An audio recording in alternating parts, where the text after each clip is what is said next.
এই যে প্লেনটিকে দেখছেন, এই প্লেনটি যাত্রীসহ সূর্যের আলো থেকে বাঁচার জন্য এমন একটি জায়গা খুঁজছিল যেখানে কোনোভাবেই সূর্যের আলো পৌঁছতে পারবে না। তবে প্লেনটি যখন আকাশের প্রায় ৩৪,০০০ ফুট উপরে চলে যায়, তখনই হঠাৎ করে প্লেনটির জানালার গ্লাসগুলো ভেঙে যেতে থাকে।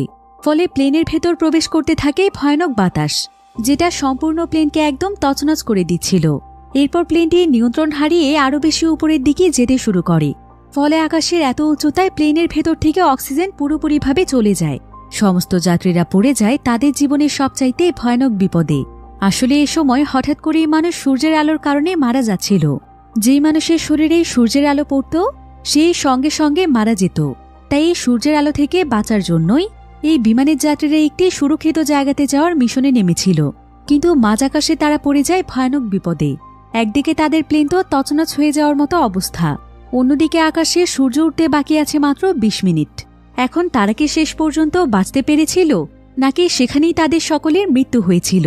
আর সূর্যের আলোর কারণে মানুষ কেনই বা মারা যাচ্ছিল, সেটাই আমরা দেখব এই মুভিটিতে।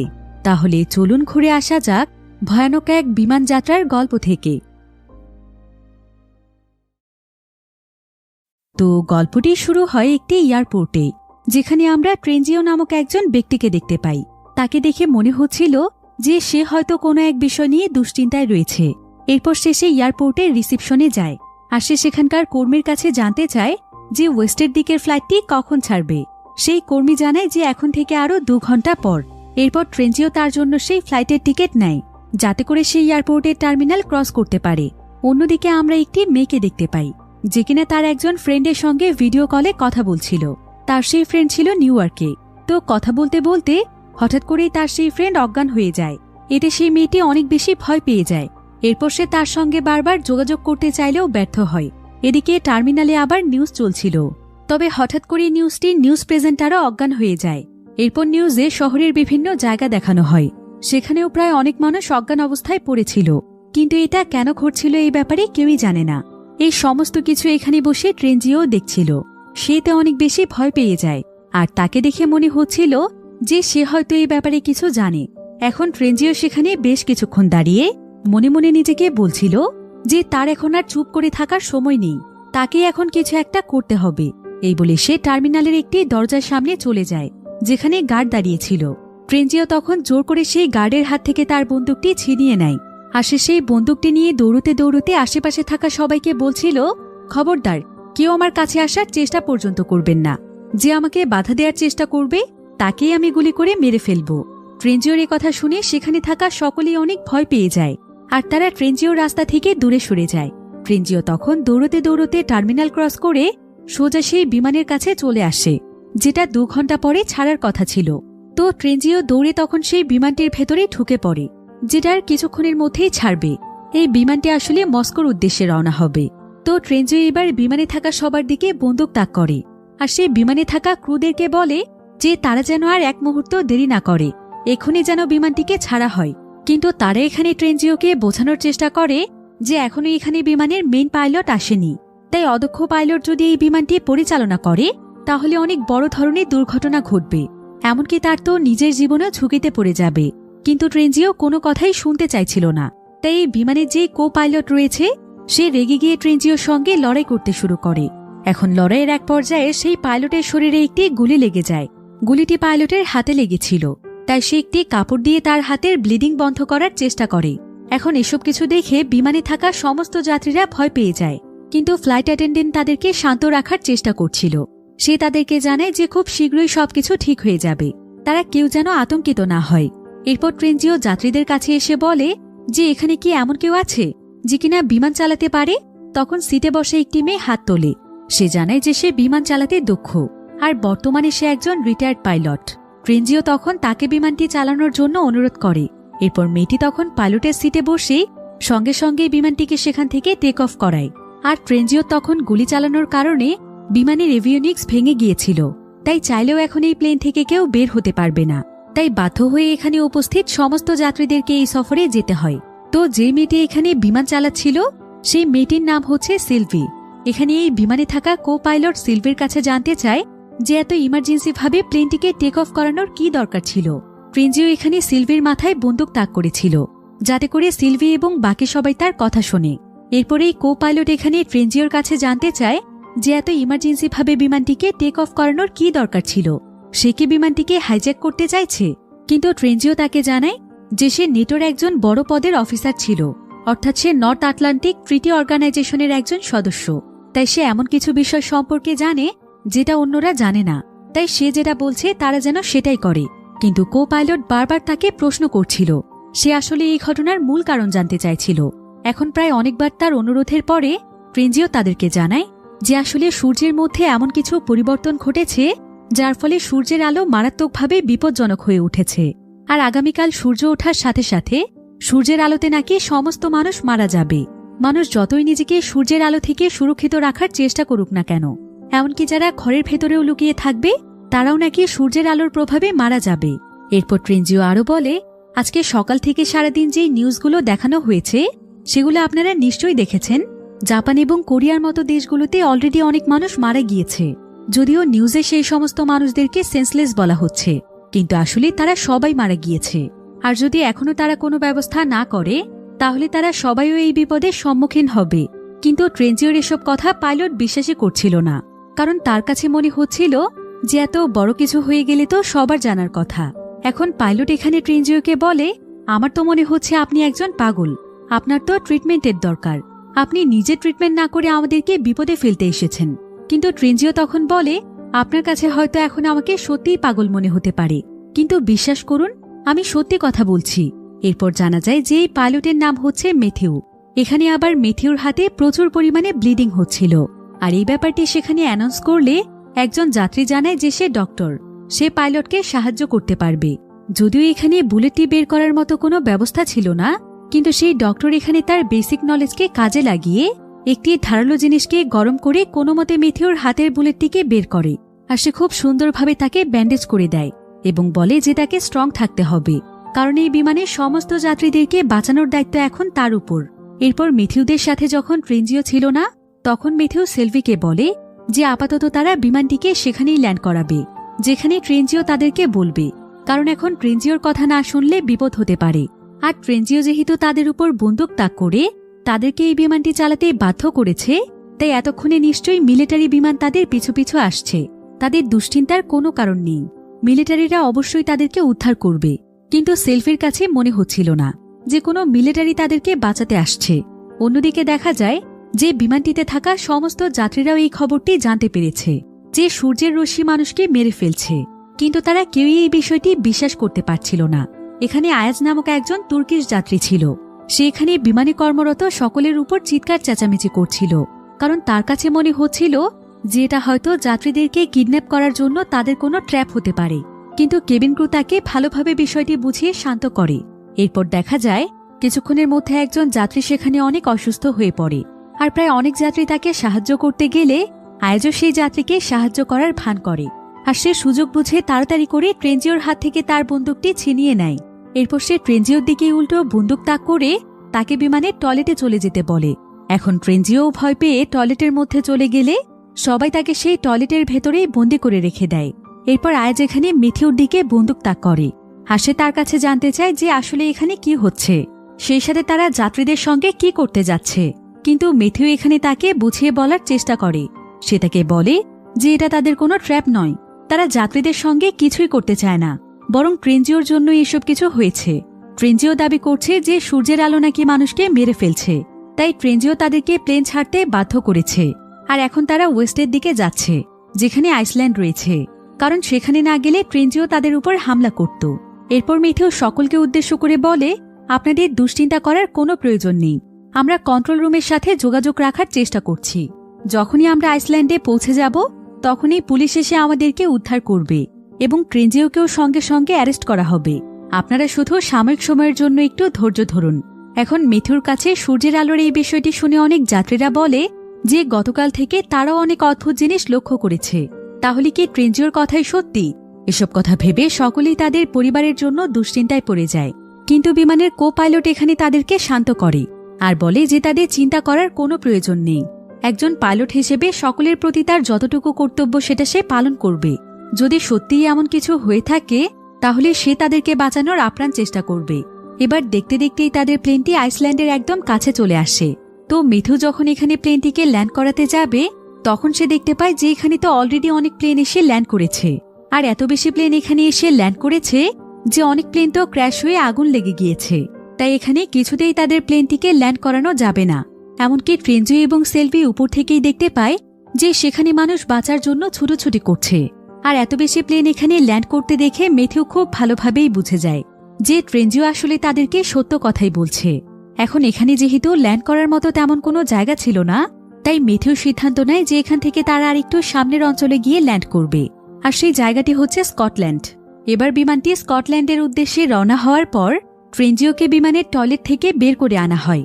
এরপর আয়েস তাকে বলে যে সূর্যের রশ্মির ব্যাপারে সম্পূর্ণ বিষয়টি যেন সে তাদের কাছে খুলে বলে। ট্রেনজিও তখন তাকে বলে যে সেই খবরটি গোপন সূত্রে তার একজন সিনিয়রের কাছ থেকে জেনেছে, কিন্তু আসলে কেন মানুষ সূর্যের আলোর কারণে মারা যাচ্ছে এই সম্পর্কে সে নিজেও জানে না। তারা তখন জানতে চায় যে এখন এই বিপদ থেকে বাঁচার উপায় কি। ট্রেনজিও তাদেরকে বলে এই ব্যাপারে আমি শুধুমাত্র এটাই জানি যে কোনোভাবেই আমাদেরকে সূর্যের আলোর সংস্পর্শে আসা যাবে না, সেই সাথে আমাদেরকে এমন একটি জায়গাতে আশ্রয় নিতে হবে যেখানে কোনোভাবেই সূর্যের আলো পৌঁছবে না। অন্যদিকে আমরা সেই যাত্রীকে দেখতে পাই যে কিনা কিছুক্ষণ আগেই অসুস্থ হয়ে পড়েছিল, আর তার অবস্থা এখানে অনেক বেশি খারাপ হয়ে যাচ্ছে, কারণ এখানে তার নিঃশ্বাস নিতে অনেক কষ্ট হচ্ছিল। তবে সে এখানে মারা যাওয়ার আগে বলে যে সে বিমানে ওঠার আগে ডায়মন্ড গিলে নিয়েছিল, যাতে করে সেগুলোকে সে একটি নির্দিষ্ট স্থানে নিয়ে যেতে পারে, তাই তার এই অবস্থা হয়েছে। এখন বিমানের সবাই চেষ্টা করছিল যে সেই ব্যক্তির ভেতর থেকে কোনো মতে ডায়মন্ডগুলো বের করে আনতে, যাতে করে সে বেঁচে যায়, কিন্তু হাজার চেষ্টা করার পরেও তারা ব্যর্থ হয়। এদিকে তাদের বিমানটি স্কটল্যান্ডের একদম কাছাকাছি চলে আসে, কিন্তু সেখানে ল্যান্ড করার মতো ভালো কোনো জায়গা ছিল না। তাই মেথিউ এবং সেলভি যখন প্লেনটিকে সেখানে ল্যান্ড করাতে যায় তখন পুরো প্লেনের অবস্থা একদমই খারাপ হয়ে যাচ্ছিল। এমনকি প্লেনটি একটি দেয়ালের সঙ্গে ধাক্কা খেতেই যাবে, কিন্তু মেথিউ এবং সেলভি কোনো মতে প্লেনটিকে নিয়ন্ত্রণে নিয়ে আসে, আর শেষমেশ তারা স্কটল্যান্ডে ল্যান্ড করতে সফল হয়। এরপর কিছুক্ষণের মধ্যেই বিমানে থাকা প্রত্যেকের কাছে তাদের পরিবারের সদস্যদের কাছ থেকে নানা ধরনের মেসেজ আসছিল যে তারা এখনো ঠিক আছে কিনা, কারণ এখন সূর্যের এই বিষয়টি সবাই জানতে পেরেছে।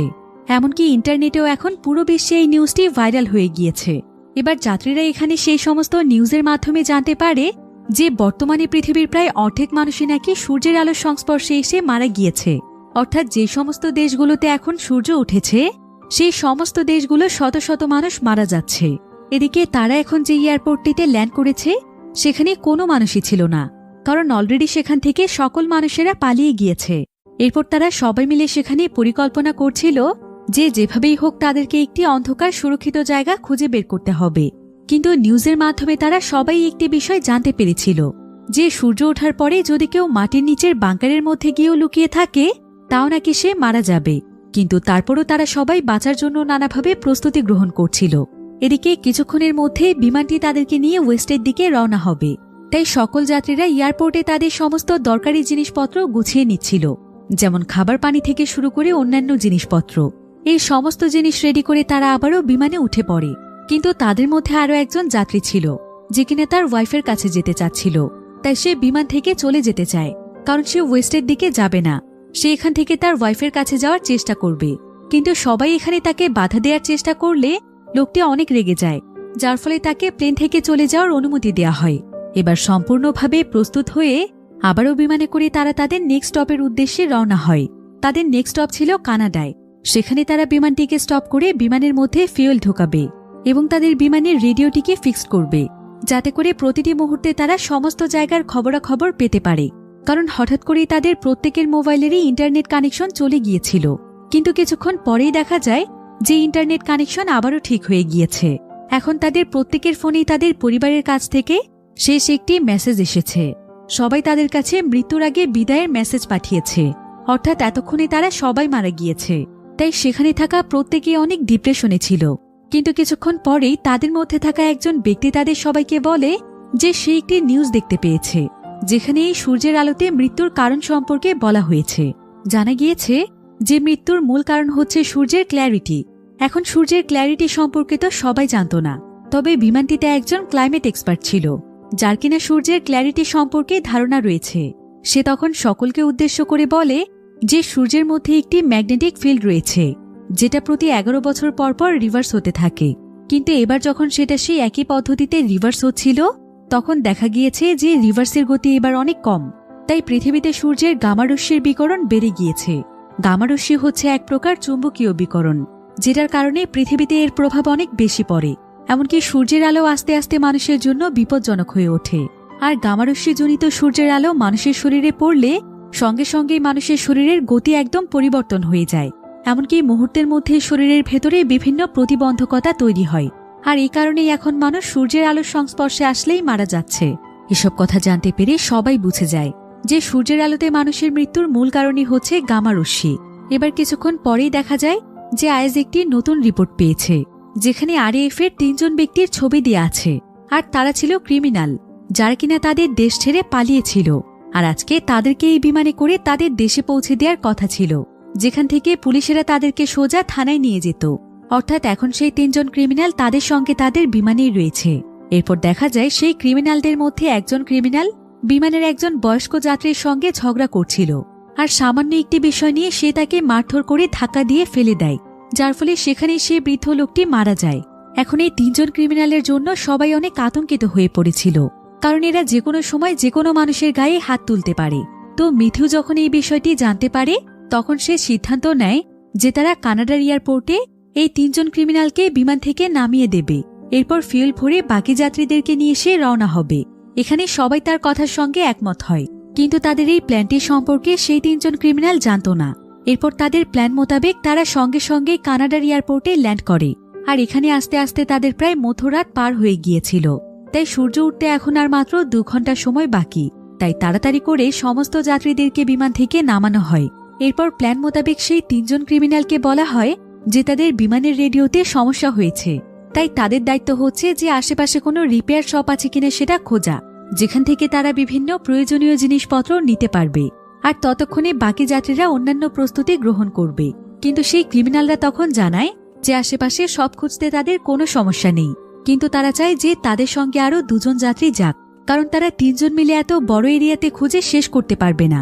তাই তারা জেকাব এবং গেব্রিল নামক 2 জন যাত্রীকে তাদের সঙ্গে নিয়ে যেতে চায়। তবে জেকাব এখানে তাদের প্ল্যান সম্পর্কে জানে, কিন্তু গ্যাব্রিল জানত না। তাই সে সঙ্গে সঙ্গেই তাদের সঙ্গে যাওয়ার জন্য রাজি হয়ে যায়। এখানে আবার জেকাবের মাথায় একটি প্ল্যান আসে, তাই সেও তাদের সঙ্গে চলে যায়। আর কিছুক্ষণের মধ্যেই তারা সবাই মিলে একটি শপও খুঁজে পেয়ে যায়। এবার শপের মধ্যে প্রবেশ করার পর জেকাব তার প্ল্যান অনুযায়ী সেই 3 জন ক্রিমিনালকে শপের একটি রুমের মধ্যে বন্দী করে ফেলে। আর সে গেব্রিলকে তার সঙ্গে তাড়াতাড়ি করে আসতে বলে। কিন্তু গেব্রিল কিছুতেই তাদের 3 জনকে ছেড়ে যেতে চাইছিল না, কারণ সে তো মূল ঘটনা জানত না। জেকাব তখন তাকে বলে যে সে পরে তাকে সবকিছু খুলে বলবে, তাই এখন যেন সে তার কথা শোনে। কিন্তু গেব্রিল তার কোনো কথাই শুনতে চায় না, যার ফলে জেকাব তখন একাই সেখান থেকে বেরিয়ে যায়, কারণ তার হাতে এখন এত বেশি সময় ছিল না যে সে গেব্রিলকে মানিয়ে তার সঙ্গে নিয়ে যাবে। কিছুক্ষণের মধ্যেই তাদের প্লেনটি ছেড়ে দেয়া হবে। অন্যদিকে সেই 3 জন ক্রিমিনালও সেখান থেকে বেরিয়ে পড়েছিল, কিন্তু তারা এখানে গেব্রিলকেই তাদের সাথে নিয়ে যায় না। গেব্রিল তাদেরকে পেছন থেকে চিৎকার করে ডাকতে থাকে, কিন্তু তারা তাকে সেখানে রেখে সেখান থেকে চলে যায়। অন্যদিকে জেকাব কোনো মতে প্লেনে উঠে পড়ার পর মেথিউ এবং সিলভি সঙ্গে সঙ্গে প্লেনটি ছেড়ে দেয়। কিন্তু ততক্ষণে সেখানে সেই ক্রিমিনালরা চলে আসে, আর তারা অনবরত প্লেনের গ্লাসের মধ্যে গুলি করতে থাকে। কিন্তু গ্লাসগুলো অনেক মজবুত হওয়ার কারণে কোনো মতে প্লেনটি বেঁচে যায়। প্লেনটি তাদের গন্তব্যস্থলের দিকে রওনা হয়। এদিকে প্লেনের মধ্যে অসুস্থ একটি বাচ্চা ছিল। তো আয়াজ এখানে বাচ্চাটির সঙ্গে বন্ধুত্ব করার চেষ্টা করছিল, কিন্তু এমন সময় সেখানে বাচ্চাটির মা এসে আয়াজকে বলে যে সে যেন তার বাচ্চার কাছ থেকে দূরে থাকে। এরপর ঠিক এমন সময় প্লেনের রেডিওতে একটি সিগন্যাল পাওয়া যায়। এখানে জানা যায় যে হাওয়াই নামক একটি জায়গাতে কিছু প্যাসেঞ্জার রয়েছে, যারা কিনা পানির নিচে থাকা একটি বাংকারের মধ্যে লুকিয়ে আছে। এরপর প্লেনে থাকা সবাই জানতে পারে যে তারা সেই পানির নিচের বাংকারের মধ্যে লুকিয়ে থাকার কারণে সূর্য ওঠার পরেও তারা এখনো বেঁচে আছে, তাদের কিছুই হয়নি। আর এটাই হয়তো এখন সূর্যের আলো থেকে বাঁচার একমাত্র রাস্তা। এখন মেথিউ এখানে সবাইকে বলে যে সেই মানুষগুলো আর কতক্ষণ বাংকারের মধ্যে লুকিয়ে থাকবে, আমাদের উচিত তাদেরকে গিয়ে উদ্ধার করে আমাদের সঙ্গে নিয়ে আসা, তারপর না হয় আমরা সবাই মিলে একটা ব্যবস্থা করে ফেলব। কিন্তু সিলভি এটা করতে মেথিউকে নিষেধ করে। সে এখানে তাকে বলে যে তাদের হাতে এখন সময় খুব কম, আর তারা তো এটাও নিশ্চিত নয় যে খবরটি আসলে সত্য কিনা। তাই এই মুহূর্তে এমন বোকার মতো সিদ্ধান্ত নেওয়াটা একদমই ঠিক হবে না। এবার এই নিউজটি জানার পর ট্রেনজিও এখানে সকলের উদ্দেশ্যে বলে যে শুরু থেকেই সবকিছুর সিদ্ধান্ত মেথিউ একাই নিচ্ছে, তাদেরও তো মতামত রয়েছে।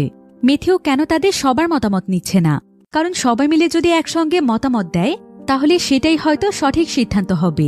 এরপর মেথিউ সকল যাত্রীদের উদ্দেশ্যে বলে যে এখন থেকে প্রত্যেকটি বিষয়ে সকলের ভোট নেওয়া হবে, আর যে বিষয়টির উপর ভোট বেশি পড়বে তারা সেই সিদ্ধান্তটিকেই গ্রহণ করবে। কিন্তু ঠিক এমন সময় প্লেনের ওয়ার্নিং অ্যালার্ম বেজে ওঠে।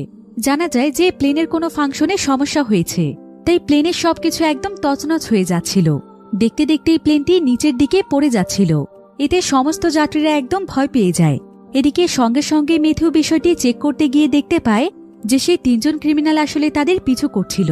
এমনকি তাদের 3 জনের মধ্যে একজন তো প্লেনের পাখা ধরে ঝুলে আছে, আর সে এমন একটি জায়গাতে রয়েছে যে সেখানে থাকার কারণেই প্লেনের মধ্যে এমন সমস্যা দেখা দিয়েছে। এমনকি সে সেখানে থাকলে তারা ঠিকমতো ল্যান্ডিংও করতে পারবে না। তাই মেথিউকে এখানে একটি কঠিন সিদ্ধান্ত নিতে হয়। সেটা হলো যে তারা এখন অনেক দ্রুত গতিতে প্লেনটিকে চালাবে, যাতে করে বাতাসের গতির কারণে সেই ক্রিমিনাল এমনিতেই সেখান থেকে পড়ে যায়। কিন্তু আকাশের এত উচ্চতায় প্লেনের গতি বাড়ানোর ফলে প্লেনের ভেতর অক্সিজেন একদম কম হয়ে যাবে। তাই প্রত্যেকটি যাত্রীকে তাদের কাছে থাকা অক্সিজেন মাস্ক পরতে বলা হয়। এরপর সঙ্গে সঙ্গে প্লেনের গতি প্রায় কয়েক গুণ বাড়িয়ে দেওয়া হয়। কিন্তু এটাই ছিল তাদের সবচাইতে বড় ভুল, কারণ প্লেনের গ্লাসের মধ্যে গুলি করার কারণে গ্লাসগুলো ভেঙে না গেলেও সেগুলো অনেক নর্মাল হয়ে গিয়েছিল। আর এখন এত বেশি বাতাসের প্রেসারে গ্লাসগুলো একদম ভেঙে যায়, যার ফলে বাহিরের দ্রুতগতির বাতাস প্লেনের মধ্যে চলে আসে। এতে প্লেনের মধ্যে যেন তোলপাড় শুরু হয়ে যায়, কারণ এই বাতাস এতটাই শক্তিশালী ছিল যে প্লেনের সবকিছু একদম ভেঙেই যাচ্ছিল। এমনকি সমস্ত যাত্রীরাও এখানে নিজেদের নিয়ন্ত্রণ হারিয়ে ফেলেছিল। কিন্তু আয়েজ এখানে কোনো মতে একটি বোর্ডের ব্যবস্থা করে, আর জেকব সেই বোর্ডটি দিয়ে গ্লাসের ভাঙা অংশটিকে চেপে ধরে থাকে, আর সে তাড়াতাড়ি করে সেই ভাঙা গ্লাসটিকে বোর্ড দিয়ে আটকে দেয়। অন্যদিকে মেথিউ আস্তে আস্তে প্লেনের গতি কমিয়ে আনে। এদিকে সেই বোর্ডটির কারণে প্লেনের মধ্যে বাতাস ঢোকাও অনেকটা কমে যায়। কিন্তু এখানে যেই অসুস্থ বাচ্চাটি ছিল তার এখানে নিঃশ্বাস নিতে কষ্ট হচ্ছিল, কারণ তার এমনিতেই শ্বাসকষ্টের সমস্যা। কিন্তু এমন সময় আয়েজের মাথায় একটি বুদ্ধি আসে। সে এক্সট্রা একটি অক্সিজেনের পাইপ বাচ্চাটির মাস্কের সঙ্গে অ্যাটাচ করে দেয়, যার ফলে বাচ্চাটি কিছুক্ষণের মধ্যে সুস্থ হয়ে যায়। এটা দেখে বাচ্চাটির মা এখানে আয়েজের কাছে ক্ষমা চায়, কারণ কিছুক্ষণ আগে সে আয়েজের সঙ্গে খারাপ ব্যবহার করেছিল। সে তার বাচ্চার কাছ থেকে তাকে দূরে থাকতে বলেছিল, কিন্তু এখন আয়েজই তাদের বিপদের সময় তাদের পাশে দাঁড়িয়েছে।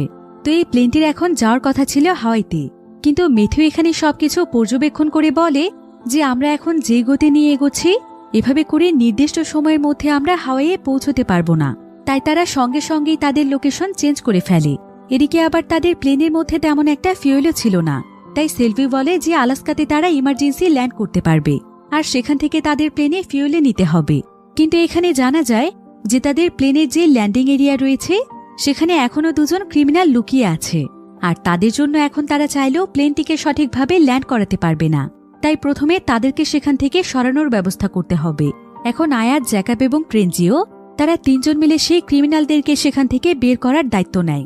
তারা কিছু প্রয়োজনীয় জিনিসপত্র জোগাড় করে প্লেনের ক্যারেজের কাছে গিয়ে সেখানে অনেক বড় একটি জায়গা তৈরি করে। এরপর ক্যারেজে প্রবেশ করে সেখানে ছোট্ট একটি ছিদ্র করে, আর যখনই সেই ছিদ্র দিয়ে বন্দুক ঢুকিয়ে ক্রিমিনালদেরকে গুলি করতেই যাবে তখনই সেই ক্রিমিনাল এখানে বন্দুকটি ধরে ফেলে, আর সে উল্টো ট্রেনজিওকে এখানে গুলি করে মারতেই যাচ্ছিল। কিন্তু এমন সময় আয়েজ এসে কোনো মতে ট্রেনজিওকে বাঁচিয়ে নেয়, আর সেই ক্রিমিনালগুলোকে মেরে ফেলে। এবার তারা 3 জন যখন প্লেনের মেন সেকশনে চলে আসে তখন এখানে সমস্ত যাত্রীরা আয়াজকে ঘিরে ধরে। তারা এখানে জানায় যে তারা আয়াজের ব্যাগ থেকে অনেক দামি কিছু ডায়মন্ড পেয়েছে। আসলে শুরুর দিকে যেই যাত্রী ডায়মন্ড গিলে ফেলার কারণে মারা গিয়েছিল তাকে কানাডায় তারা সবাই মিলে দাফন করেছিল। কিন্তু একজন যাত্রী এখানে সবাইকে বলে যে সে নাকি আয়াজকে সেই প্যাসেঞ্জারের পেট কেটে ডায়মন্ডগুলো বের করতে দেখেছিল। তাই সবাই এখানে আয়াজের উপর রেগে যায়। তারা বলে যে একজন মানুষ মারা গিয়েছে, আর সে কিনা এভাবে তার শরীর থেকে ডায়মন্ড নিয়ে নিয়েছে, সে কতটা জঘন্য একজন মানুষ। কিন্তু আয়াজ এখানে তাদের সবাইকে বোঝানোর চেষ্টা করে। সে তাদেরকে বলে যে সে একজন স্মাগলার এবং এই ডায়মন্ডগুলোও তার। সেই ডায়মন্ডগুলো সেই প্যাসেঞ্জারের মাধ্যমে পাচার করার জন্যই নিয়ে যাচ্ছিল, কিন্তু সে সঠিকভাবে ডায়মন্ডগুলোকে শরীরের ভেতরে রাখার ইনস্ট্রাকশন ফলো না করার কারণে হঠাৎ করেই তার মৃত্যু হয়েছে। তাই বাধ্য হয়ে সে ডায়মন্ডগুলো বের করে নিয়েছে। আয়াত জানায় যে এই ডায়মন্ডগুলো নাকি অনেক দামি, তারা অনেক কষ্ট করে একটি মিউজিয়াম থেকে চুরি করেছে। কিন্তু এসব কথা শুনে একজন মহিলা এখানে বলে যে আয়াজও তো তাহলে একজন ক্রিমিনাল, তাকেও তাহলে প্লেন থেকে বের করে দেয়া হোক। কিন্তু প্লেনের বেশিরভাগ মানুষেরই মতামত ছিল যে আয়াজ তো তাদের সবাইকে কোনো না কোনোভাবে হেল্প করেছে, তাই তাকে এত বড় শাস্তি দেওয়াটা ঠিক হবে না। এরপর সকলের ভোট অনুযায়ী আয়াজকে একটি হ্যান্ডকাপ দিয়ে সেখানে বেঁধে রাখা হয়। এরপর কিছুক্ষণের মধ্যেই তারা আলাস্কাতে ল্যান্ড করে, আর সেখান থেকে তারা দ্রুত প্লেনের মধ্যে ফুয়েল ভরে নেয়। এবার তাদের মধ্যে যেই ক্লাইমেট এক্সপার্ট ছিল সে এখানে বলে যে তারা কানাডার সব থেকে যেই ফলমূলগুলো তাদের সঙ্গে করে নিয়ে এসেছিল সে সেগুলো একটু টেস্ট করে দেখেছে, কিন্তু ফলগুলোর মধ্যে কোনো স্বাদই ছিল না। অর্থাৎ সূর্যের গামারশ্মি এখন এত তীব্র হয়ে গিয়েছে যার ফলে সেটা সমস্ত খাবারের টেস্টই নষ্ট করে দিয়েছে। আর এভাবে চলতে থাকলে কোনো খাবারই আমাদের শরীরে কাজ করবে না, এমনকি সমস্ত খাবারও নষ্ট হয়ে যাবে। এতে আমরা সূর্যের আলোতে মারা না গেলেও হয়তো একদিন আমাদেরকে না খেয়েই মরতে হবে।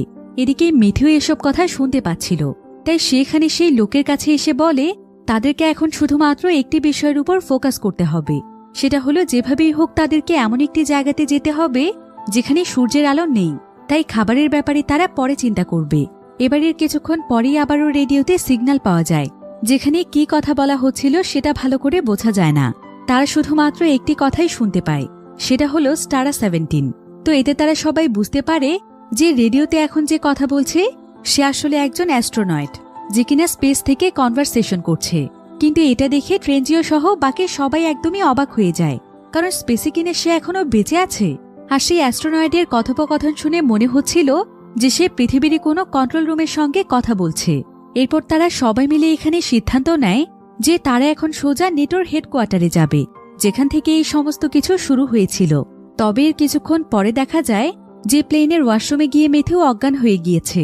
আসলে তার হাতে গুলি লাগার ফলে সে যেহেতু কোনো মেডিসিনই নেয়নি, তাই এখন তার শরীরের অবস্থা অনেক খারাপ হয়ে গিয়েছে, আর তার হাত থেকে ইনফেকশন এখন পুরো শরীরে ছড়িয়ে পড়ছে। এখন মেথিউর এই পরিস্থিতি দেখে সেখানে যেই ডক্টর মহিলাটি ছিল সেখানে সবাইকে বলে যে যদি তারা কোনো মতে একটি হসপিটালে পৌঁছতে পারে তাহলে সেখানকার জিনিসপত্র দিয়ে সে মেথিউর অপারেশন করে দিতে পারবে। কিন্তু সেলভি এখানে অনেক দুশ্চিন্তায় পড়ে গিয়েছিল, কারণ মেথিউকে ছাড়া তার একার পক্ষে প্লেন চালানো সম্ভব নয়। কিন্তু সেলভি এতে রাজি হতে চাইছিল না। তবে কয়েকজন যাত্রী এসে সেলভিকে বোঝায়। তারা বলে যে সবাই এখন সেলভির উপরই ভরসা করে আছে, তাই সেলভি যেন প্লেনটিকে একা চালানোর চেষ্টা করে দেখে। তাদের পুরোপুরি বিশ্বাস আছে যে সেলভি চেষ্টা করলে অবশ্যই পারবে। এদিকে তাদের হাতে এখন খুব একটা সময় ছিল না, তাই সেলভি একাই তখন প্লেনটিকে স্টার্ট করে। সেলভি আসলে বহু বছর ধরে প্লেন চালায়নি, তাই মেথিউ তাকে যেভাবে ইনস্ট্রাকশন দিচ্ছিল সেভাবেই সে প্লেনটিকে চালাচ্ছিল। আর এখন যেহেতু মেথিউ ছিল না, তাই সেলভি তার মোবাইলের মাধ্যমে ইউটিউবে ভিডিও অন করে, আর সেই ভিডিওতে দেখানো ইনস্ট্রাকশন ফলো করে কোনোমতে সে প্লেনটিকে পরিচালনা করছিল। কিন্তু সেলভির কাছে প্লেন ল্যান্ড করানো এবং টেক অন করানোর কাজটিকে অনেক কঠিন মনে হতো। তবে সমস্ত প্যাসেঞ্জাররা সেলভিকে ভরসা দেয়। এরপর সেলভি যখনই প্লেনটিকে ল্যান্ড করাতে যায় তখন সেখানে নানা রকমের সমস্যা দেখা দেয়। প্লেনটি অল্পের জন্য ক্র্যাশ করতেই যাচ্ছিল, তবে সেলভি তার বুদ্ধিমত্তাকে কাজে লাগিয়ে কোনোমতে সবাইকে বাঁচিয়ে নেয়। এদিকে সেলভির এমন সাহসিকতায় সকলেই তাকে তালি দিয়ে অ্যাপ্রিসিয়েট করে। এখন বাকি কাজগুলোও তাদেরকে অনেক দ্রুত কমপ্লিট করতে হবে, তাই তারা সবাই মিলে তখন 3টি ভাগে বিভক্ত হয়ে যায়। আর তাদের 3টি গ্রুপের মধ্যে 3টি দায়িত্ব দেয়া হয়। প্রথম দলের দায়িত্ব ছিল প্লেনের মধ্যে ফুয়েল ঢোকানো এবং প্লেনের ছিদ্র অংশগুলোকে রিপেয়ার করা। আর দ্বিতীয় দলের দায়িত্ব ছিল মেথিউকে নিয়ে হসপিটালে যাওয়া। এবং তৃতীয় দল অর্থাৎ ট্রেনজিও এবং আয়াজের দায়িত্ব ছিল সোজা নেটোর সদর দপ্তরে যাওয়া। ট্রেনজিওদের দলে আবার সেই ক্লাইমেট এক্সপার্টও ছিল। এদিকে মেথিউকে নিয়ে তারা যখন কাছের একটি হসপিটালে আসে তখন তারা দেখতে পায় যে হসপিটালে অনেক মানুষ পড়ে আছে। হয়তো সূর্যের আলোর কারণে এখানে তাদের মৃত্যু হয়েছে। এতে তারা সবাই অনেক বেশি ভয় পেয়ে যায়। কিন্তু তাদের গ্রুপে যে ডক্টর মহিলাটি ছিল সে এখানে সবাইকে ভরসা দেয়। সে বলে যে আমাদের এখন এসব দিকে ফোকাস করা যাবে না, আমাদেরকে এখন শুধুমাত্র আমাদের দায়িত্বের কথা মাথায় রাখতে হবে। যেভাবেই হোক মেথিউকে সুস্থ করে তুলতে হবে। এদিকে আমরা সেই অসুস্থ বাচ্চা এবং তার মাকে দেখতে পাই। বাচ্চাটির মা এখানে একটি শপে এসে তার জন্য নানা রকমের প্রয়োজনীয় জিনিসপত্র সংগ্রহ করছিল, যেমন বিভিন্ন মেডিসিন সহ খাবার এবং পানি। অন্যদিকে আমরা ট্রেনজিও টিমকে দেখতে পাই যারা কিনা নেটোর হেডকোয়ার্টারে চলে এসেছে, কিন্তু এখন এখানে কোনো মানুষই ছিল না। এবার ট্রেনজিও তাদেরকে নিয়ে কন্ট্রোল রুমে চলে যায়, আর সেখানে গিয়ে তারা সেখানকার ভিডিও ফুটেজগুলো চেক করার সিদ্ধান্ত নেয়, কারণ এতে করে হয়তো তারা সূর্যের ব্যাপারে নতুন কোনো আপডেট পেতে পারে। তো এখানে যে ক্লাইমেট এক্সপার্ট ছিল সে চারিদিকে ঘুরে ঘুরে সবকিছু বোঝার চেষ্টা করছিল। কিন্তু এদিকে ট্রেনজিও এবং আয়াজের মধ্যে একটি বিষয় নিয়ে কথা কাটাকাটি হয়, আর এক পর্যায়ে তাদের মধ্যে মারামারি শুরু হয়ে যায়। আয়াজ এখানে ট্রেনজিওকে অনেক মারে, এমনকি ট্রেনজিও এখানে আয়াজকে এত পরিমাণ মারে যে ট্রেনজিওর মাথা থেকে প্রচুর পরিমাণে ব্লিডিং শুরু হয়, আর আয়াজ সেখানে পড়ে থাকে। কিন্তু ট্রেনজিও নিজেও বুঝতে পারেনি যে এমনটা হয়ে যাবে। অন্যদিকে সেই ক্লাইমেট এক্সপার্ট একটি ভিডিও ফুটেজ খুঁজে পায়, যেটা ছিল তাদের দেশের প্রেসিডেন্ট এবং বড় বড় নেতাদের একটি মিটিংয়ের ভিডিও, যেখানে সূর্যের আলোর ব্যাপারে কথা বলা হচ্ছিল। তো এই মিটিংয়ের মাধ্যমে সে জানতে পারে যে গভর্নমেন্টের লোকেরা নাকি ইমার্জেন্সিভাবে ড্যামের নিচে একটি বাংকার তৈরি করেছে, আর অলরেডি সেখানে নাকি কয়েক লক্ষ সার্ভাইভার্সরা রয়েছে। সেই জায়গাটির নাম ছিল স্টারা 17, অর্থাৎ প্লেনের মধ্যে রেডিওতে তারা যে জায়গাটির নাম শুনেছিল। তো সেই ব্যক্তি এখানে একটি কাগজের মধ্যে এই সবকিছু লিখে নেয়, যাতে করে তারা সবাই মিলে ঠিক সেই ঠিকানাতেই চলে যেতে পারে। তবে এমন সময় তার কাছে ট্রেনজিও আসে, আর ট্রেনজিও তাকে বলে যে এখনই তাদেরকে এখান থেকে বের হতে হবে। তবে সেই ব্যক্তি এখানে ট্রেনজিওর কাছে আয়াজের কথা জানতে চায়। ট্রেনজিও তখন তাকে বলে যে সে ভুলবশত আয়াজকে মেরে ফেলেছে, তার এখন কোনো কিছুই করার নেই, তাই এখন আয়াজকে রেখেই তাদেরকে চলে যেতে হবে। ট্রেনজিও এখানে তার কাছে অনুরোধ করে যে সে যেন এই বিষয়টি প্লেনের কাউকে না জানায়, কারণ সেই কাজটি ইচ্ছে করে করেনি। আয়াজের জন্য তার নিজেরও খারাপ লাগছে। এরপর তারা দুজন মিলে তাড়াতাড়ি করে প্লেনের কাছে চলে যায়, যেখানে সবাই তাদের জন্য অপেক্ষা করছিল। আর মিথিও এখন ট্রিটমেন্ট নিয়ে অনেকটাই সুস্থ হয়ে গিয়েছিল। এদিকে আয়াজকে দেখতে না পেয়ে সবাই তার কথা জিজ্ঞাসা করছিল। ট্রেনজিও তখন তাদের সবাইকে মিথ্যে বলে। সে বলে যে আয়াজ একটি অ্যাক্সিডেন্টের কারণে মারা গিয়েছে, তাই আয়াজকে ছাড়াই তাদের বের হতে হবে। এরপর সঙ্গে সঙ্গেই তারা সবাই প্লেনে উঠে স্টারা 17 নামক জায়গাটিতে যাওয়ার জন্য তৈরি হয়ে যায়। মিথিও এবং সিলভি প্লেনটিকে স্টার্ট করতেই যাবে, কিন্তু ঠিক তখনই দেখা যায় যে আয়াজ প্লেনের সামনে চলে এসেছে, অর্থাৎ আয়াজ এখনও বেঁচে আছে। এরপর তারা সবাই তাড়াতাড়ি করে আয়াজকে প্লেনে উঠিয়ে নেয়।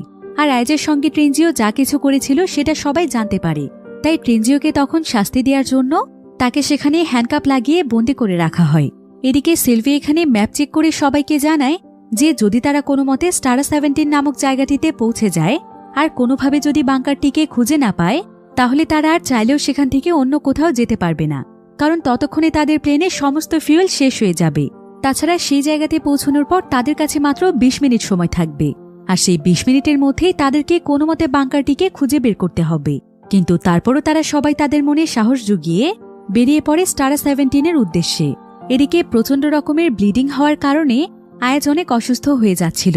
এখানে আবার সমস্ত যাত্রীরা আয়াজকে জিজ্ঞাসা করে যে ট্রেনজিও যে তার সঙ্গে এই ধরনের একটি কাজ করেছে, তাই তারা ট্রেনজিওকে তাদের সঙ্গে করে নেবে না।